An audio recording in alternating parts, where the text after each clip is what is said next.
I still remember the way her voice dripped with excitement, like a kid unwrapping a Christmas present they'd been begging for all year. I just wanted to call and tell you personally, Emily cooed over the phone. I've met someone else, someone who actually appreciates me. And I'm leaving you, Mark. For good. She paused, letting the words sink in, probably expecting an outburst. A desperate plea. A fight. But I already knew. I had known for months. I leaned back in my chair, staring out the window as the evening sun cast long shadows across the yard. A part of me wondered if she truly believed she was in control of the situation. I see, I said, keeping my voice level. That must have caught her off guard because she hesitated before speaking again. Well, I'll be sending over the divorce papers. I think we should keep this amicable. There's no point in dragging it out. Amicable. That was rich. She thought she was getting the clean break, the fairy tale ending, the perfect exit into the arms of some wealthy new lover. She thought she was walking away with my money, my dignity, and a brand new life. But what she didn't know, what she could never have predicted, was that every single decision she was making was a step I had planned for. I understand, Emily, I said, allowing just the right amount of resignation in my tone. If this is what you really want. The relief in her sigh was almost comical. I knew you'd be mature about this. I hope we can still be friends after everything. Friends. I could barely contain my smirk as I replied, Of course, Emily. No hard feelings.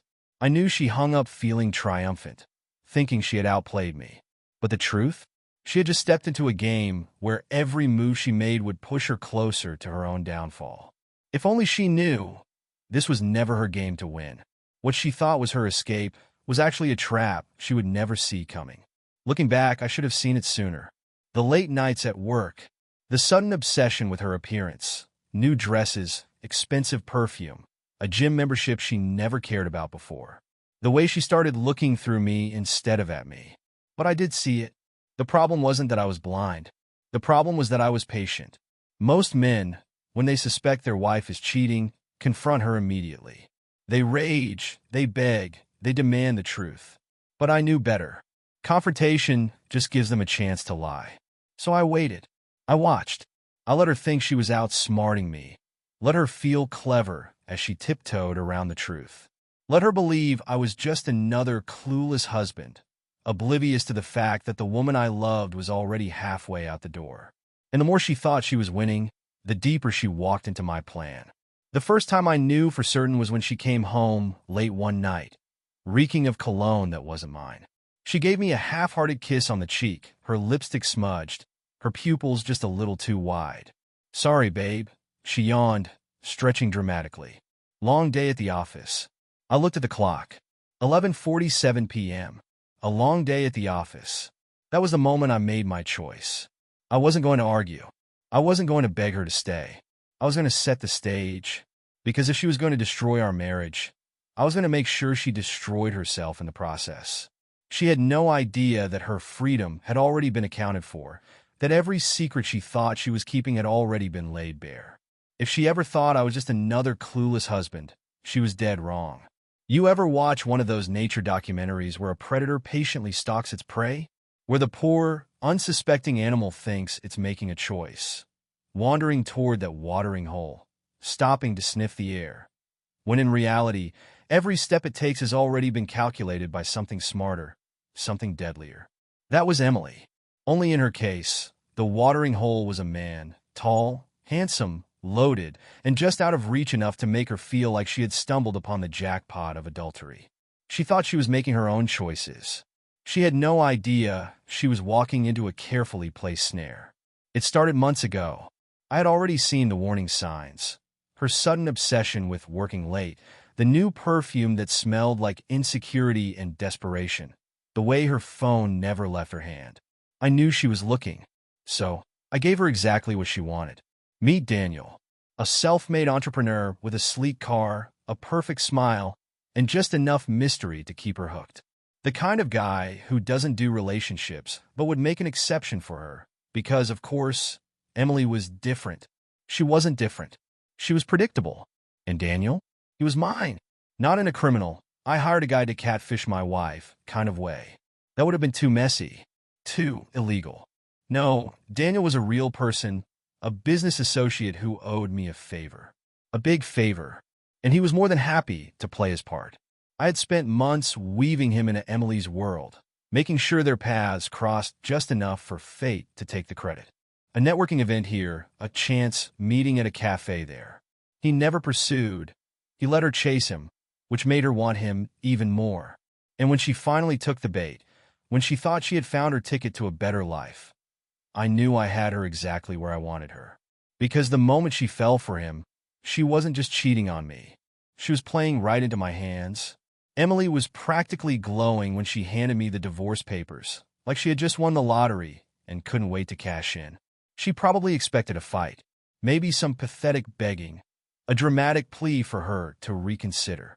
She had likely rehearsed her lines in the mirror, planning the perfect balance of fake sympathy and smug satisfaction. Instead, I just smiled, took the papers, and flipped through them like I was scanning a dinner menu. That was fast, I said casually. You sure you don't want to savor the moment? That threw her off. She tilted her head, her smile faltering just a bit. I just think it's best if we handle this like adults. No need to make it messy. Oh, Emily. It was already so much messier than she could ever imagine. I picked up a pen and, without hesitation, signed my name at the bottom. No arguing, no hesitation. Just the smooth, confident signature of a man who had been waiting for this exact moment. Emily blinked. She wasn't expecting that. Wow, that was easy, she said, searching my face for any sign of emotion. I shrugged. If this is what you want, I won't stand in your way. And right there, right in that moment, was when she made her biggest mistake. Because she thought I had just given up. What she didn't know was that, buried within the legal jargon of that divorce agreement, carefully folded between the financial clauses and asset divisions, were landmines she had no idea existed. She thought she was walking away with half of everything. She didn't realize she had just signed away far more than she bargained for. And the best part? She wouldn't realize it until it was far too late. Emily thought she was leaving with a fortune. I could almost picture her daydreaming about it, lounging in some overpriced boutique cafe, sipping on a $12 oat milk latte, scrolling through listings for luxury condos, and patting herself on the back for outsmarting her dumb, predictable husband. She had no idea that, financially, she was already standing on a trapdoor, and the rope holding it shut was starting to fray. See, Emily never paid much attention to the details. That was my job. She never asked how our money worked, never bothered to check where the wealth came from. Just assumed that because our life was comfortable, she'd be entitled to half of it when she left. That assumption was about to ruin her. Because while she thought she was walking away with a fat payday, what she was actually getting was a time bomb wrapped in legal paperwork. Months ago, when I first suspected she might betray me, I started making adjustments, quietly, legally, and in ways she wouldn't notice until it was too late. The house? Technically never in my name. It was owned by a trust, and she wasn't on it. The savings? Moved and reallocated.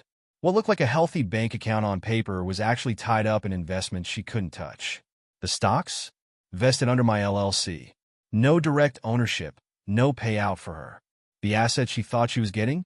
Let's just say they came with a few surprises, hidden liabilities, tax burdens, and debts that looked like assets on the surface. And the best part? Emily had already signed for it. She had no idea that when she happily took her half, she had also unknowingly accepted a mountain of financial headaches, penalties, taxes, and liabilities she was 100% responsible for. I wasn't taking her money. I was letting her take mine. The bad parts, the poison chalice, the financial equivalent of a Trojan horse. She wouldn't realize it today. Maybe not even tomorrow. But soon enough, she'd go to withdraw her money and find out she had just inherited a financial disaster. And when that moment came, she'd realize that the clean break she thought she was getting was never real. Emily thought she was being sneaky. She thought she was a mastermind, slipping around behind my back like a seasoned double agent. Late night, work meetings, unexplained weekend errands, phone calls taken in hushed tones in the other room.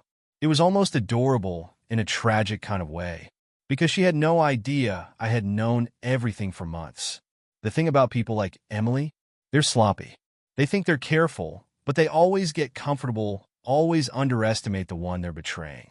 And in her case, she never even considered the possibility that I wasn't as clueless as she assumed. So, while she was sneaking around thinking she was playing me, I was documenting every single move she made, every fake excuse, every text she thought she deleted, every late-night drive to her business meetings. I had it all. You see, when I first suspected something was off, I didn't react emotionally. I didn't rage, didn't demand answers, didn't accuse her of anything. No, I played it smart. I started collecting evidence, like a prosecutor quietly building an airtight case before taking it to trial. First, I checked her phone bill. One unknown number stood out, repeatedly, at all hours. It wasn't saved in her contacts, but it was there, again and again. Then came the location tracking. Emily was careless. She didn't realize that the Find My app on her phone was still linked to mine from when we set up our account years ago. All it took was a few taps on my end, and I knew exactly where she was at all times. She wasn't at work late. She wasn't out with friends. She was at his place. Then the texts. Oh, the texts. Emily loved to talk. She couldn't help herself. She sent long, detailed messages, talking about how trapped she felt in our marriage, how she had finally found someone who truly understood her, how she was counting down the days until she could leave me. And the photos? Let's just say she wasn't exactly camera shy when it came to her new boy toy. All of it, every call, every text, every rendezvous, was neatly compiled, time-stamped, and backed up. Not just on my phone, not just on my computer, but in multiple safe, undisclosed locations, including a hard drive sitting in my lawyer's office, ready to be used the moment I needed it. Because, you see, Emily didn't just cheat on me.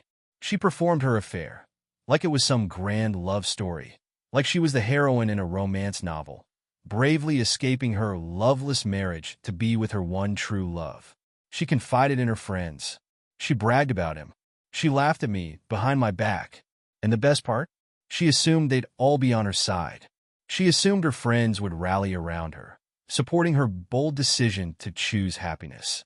She assumed her family would understand. She assumed her new lover was in it for the long haul. She assumed so many things, but what she didn't know was that I had already planted the seeds of her downfall. Because while she thought she was whispering in the dark, I had been shining a floodlight on her every move. And when the time was right, I was going to make sure that everyone she counted on saw the truth. Emily walked into court like a queen entering her coronation. She had the look, expensive heels, a crisp white blazer, her hair styled to perfection. She had the posture, shoulders back, chin up, like she had already won before the judge even opened his mouth. And why wouldn't she? She thought she was about to crush me. She had convinced herself that she would leave this courtroom with everything she wanted. Half of our assets, monthly alimony, maybe even a smug little smirk in my direction just to twist the knife. She had spent weeks spinning the story, making herself the innocent victim. To her, this wasn't a divorce. This was her victory lap. I just sat there calm, because Emily, she had no idea that she was already standing on a trapdoor, and I was about to pull the lever. Step 1. The judge wasn't buying her act. The moment she opened her mouth, I could tell the judge wasn't impressed. She put on her best wounded, betrayed wife act, painting herself as a selfless, devoted woman who had been forced to leave a marriage that had left her feeling trapped and unappreciated. But judges? They've heard it all before. And more importantly, they care about evidence. Which is why, when her lawyer confidently argued that she was entitled to a significant financial settlement, my lawyer barely even blinked before dropping the first bombshell. Step 2. The financial breakdown. Emily had been so sure she was walking away with half of everything. She had already started mentally spending her future alimony, probably imagining shopping sprees and luxury vacations. But when my lawyer handed over the documents, the ones outlining exactly what Emily had actually signed for, her confidence cracked. See, our assets weren't marital property the way she thought. The house? Not in my name. The investments? Tied up in legally protected business accounts. The half of the money she thought she was getting? Actually liabilities, massive tax burdens, unpaid balances, and financial obligations that were now solely her responsibility thanks to the paperwork she so eagerly signed. I watched her expression shift, her smug little grin twisting into confusion, then panic. Her lawyer leaned in, flipping through the paperwork, his face turning a delightful shade of pale as he realized what was happening. Step 3. The affair goes public. Then came the real moment of reckoning. Up until now, Emily had been banking on one key thing: her reputation. She thought she could spin the story, make me look like the cold, inattentive husband while she played the part of the heartbroken woman who had simply fallen out of love. She had no idea I was about to obliterate that narrative. My lawyer cleared her throat, smiled politely at the judge, and said, "Your Honor, we'd like to submit additional evidence." And then she played the video. The one where Emily, bright-eyed, tipsy, and absolutely giddy, bragged about sleeping with her new lover. Not just to me, but to her friends. The one where she laughed about how easy it was to manipulate me. The one where she explicitly said, "Mark is going to be so blindsided. He won't even know what hit him." Silence. You could have heard a pin drop in that courtroom. Emily's face turned ashen, her mouth opening and closing like a fish gulping for air. Her lawyer was fumbling for an objection, but it was too late. The damage was done. The judge leaned back in his chair, exhaling slowly as he stared Emily down. And then he ruled in my favor. Emily had walked into court expecting victory. She was walking out with nothing. Emily had one last lifeline: her new man. She had lost in court. She had lost her financial security. She had lost the reputation she had spent years carefully curating. But at least she still had Daniel, the charming, wealthy businessman who had swept her off her feet. At least she could still start over with him, right? God, I wish I could have bottled the look on her face when she realized the truth. Step 1, a little push in the right direction. I knew exactly how this would play out. Emily, rattled from court, desperate for some kind of control, would go running straight to Daniel. She'd cry in his arms, tell him how unfair it all was, how evil I was, how she had lost everything. And Daniel, being the perfect man, would comfort her. At first. Because here's the thing about men like Daniel. They love the chase. They love the fantasy. But they don't love liabilities. And after today, that's all Emily was. I didn't even have to force what happened next. I just had to let nature take its course. Step 2. The sudden disappearance. 3 days after court, Emily showed up at Daniel's place. At least she tried to. The doorman didn't let her in. His texts had gone from passionate and reassuring to brief and distant. Then, finally, nothing at all. She tried calling. Voicemail. She tried showing up at his office. Security turned her away. She was blocked. Everywhere. Daniel wasn't ghosting her. He was erasing her.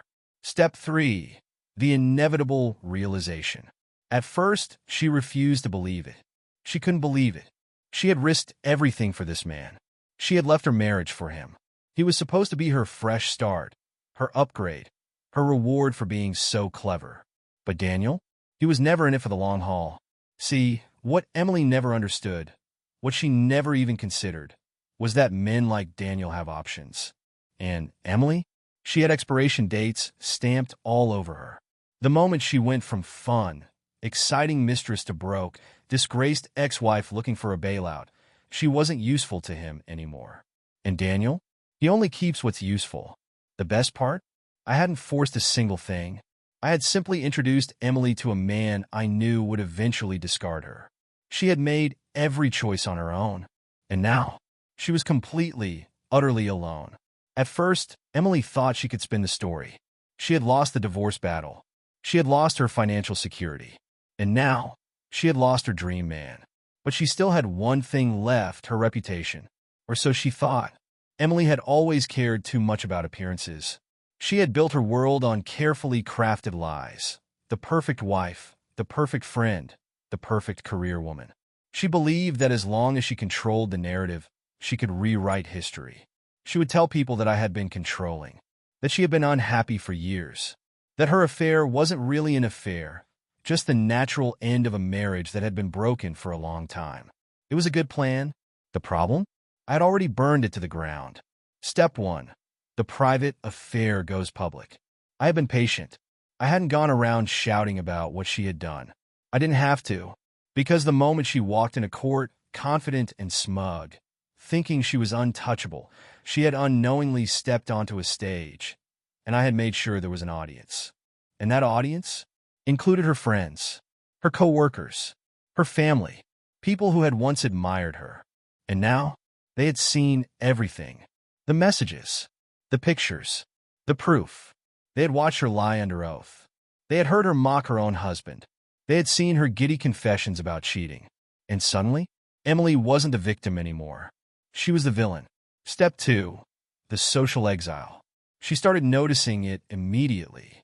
The canceled plans. The colleagues suddenly too busy to grab lunch. The group chats that went silent the moment she entered the room. Even her closest friends, the ones who had cheered her on, the ones she had bragged to about Daniel, began to distance themselves. Because while people love a scandal, they hate being associated with someone whose name is being whispered in hushed conversations at dinner parties. And Emily? Her name was everywhere. At work, the higher-ups didn't fire her, but they didn't need to. She was quietly pushed aside, her responsibilities handed to someone else, her once bright career now stagnant and suffocating. At family gatherings, her parents tried to be supportive, but even they struggled to defend her. Her mother couldn't meet her eyes. Her father barely spoke to her. And the friends she had counted on? Gone. It wasn't dramatic. No big fights, no screaming matches.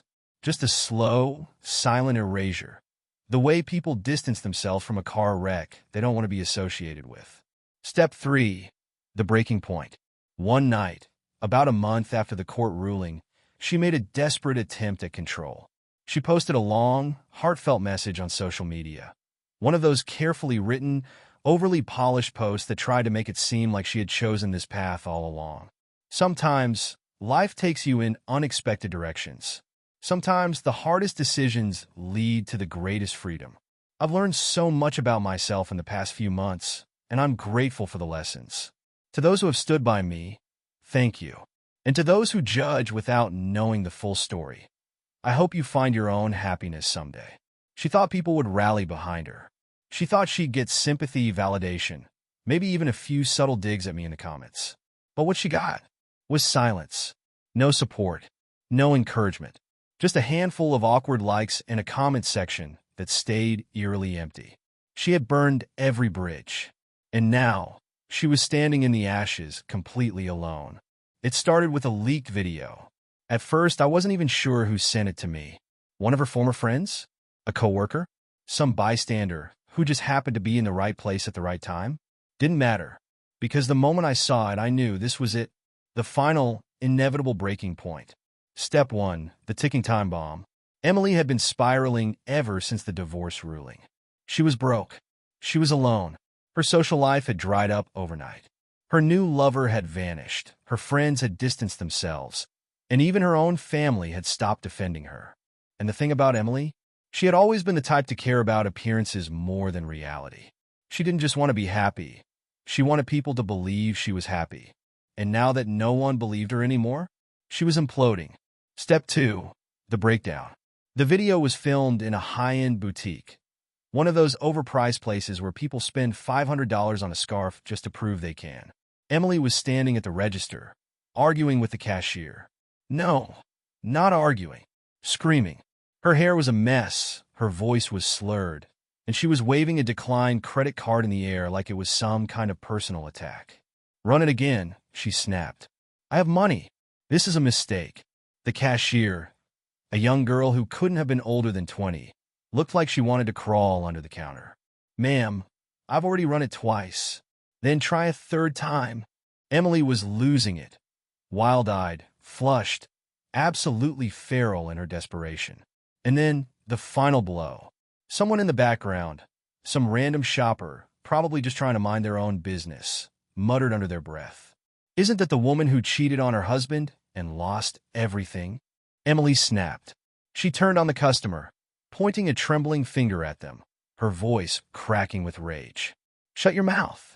You don't know anything about me. And just like that, the meltdown went nuclear. She ranted. She cursed. She made wild, desperate accusations about me, about her friends, about how everyone was out to get her. And then, security escorted her out.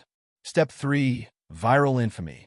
By the time the video reached me, it was everywhere. People were laughing at her in the comments. Imagine blowing up your life for a dude who dumped you the second you got divorced. Yikes. This is what happens when you think cheating is a personality trait. That poor cashier didn't deserve this. I'd feel bad for her if she wasn't such a garbage person. She had officially gone from scandalous to pathetic. And the best part? I never lifted a finger. I never had to expose her, never had to ruin her reputation. She did it all by herself. The first time Emily called me after the video leaked, I let it go to voicemail.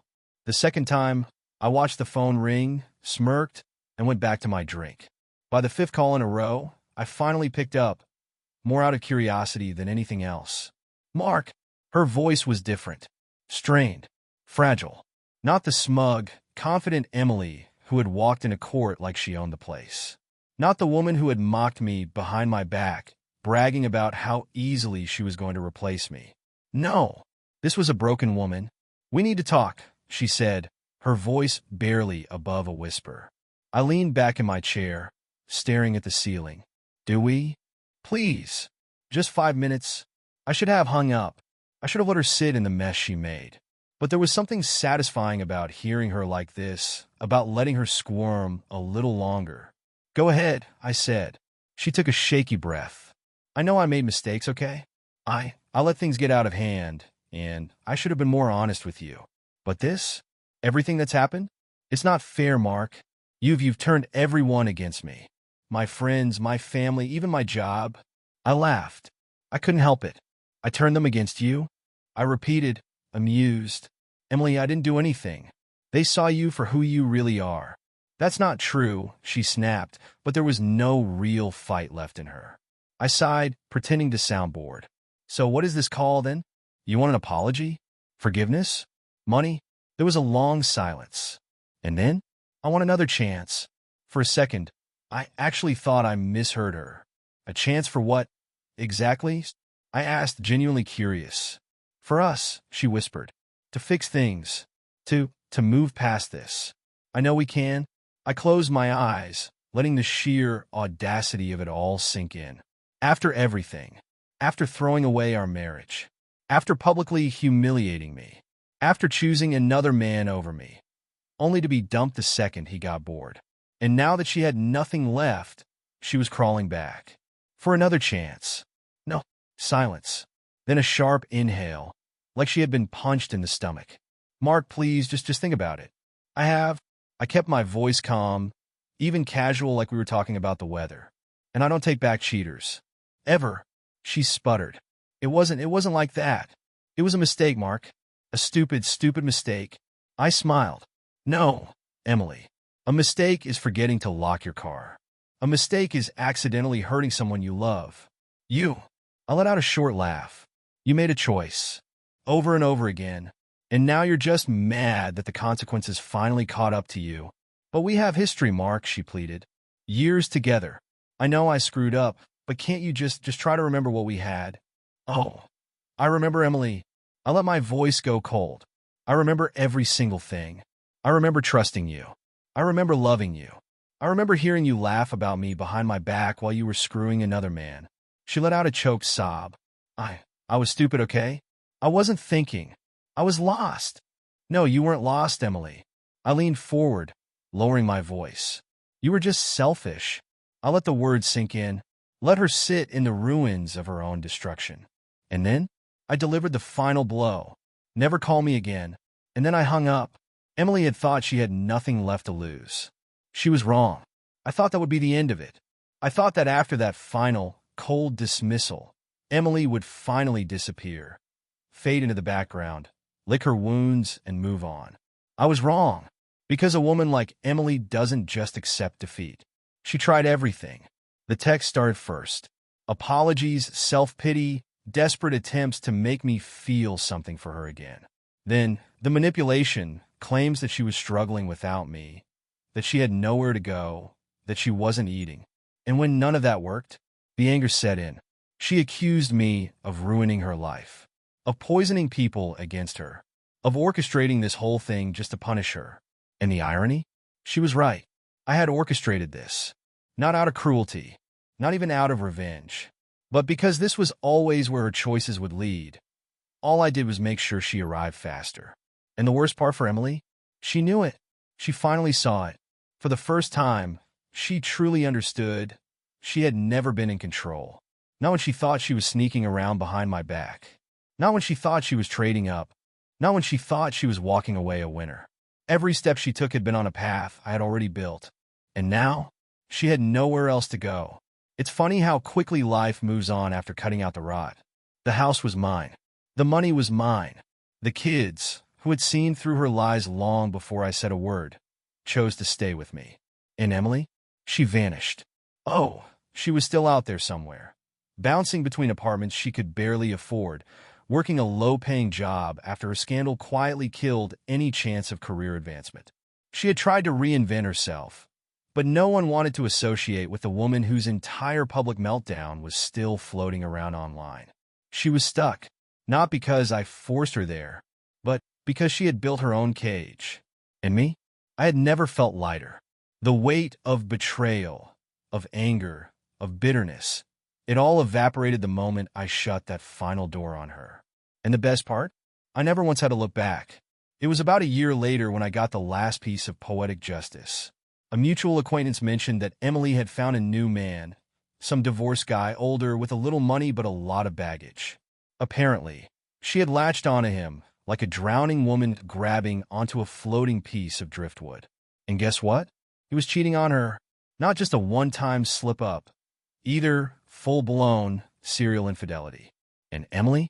She was miserable, trapped in a relationship with a man who saw her the same way she had once seen me, as a stepping stone, as something temporary, as someone disposable.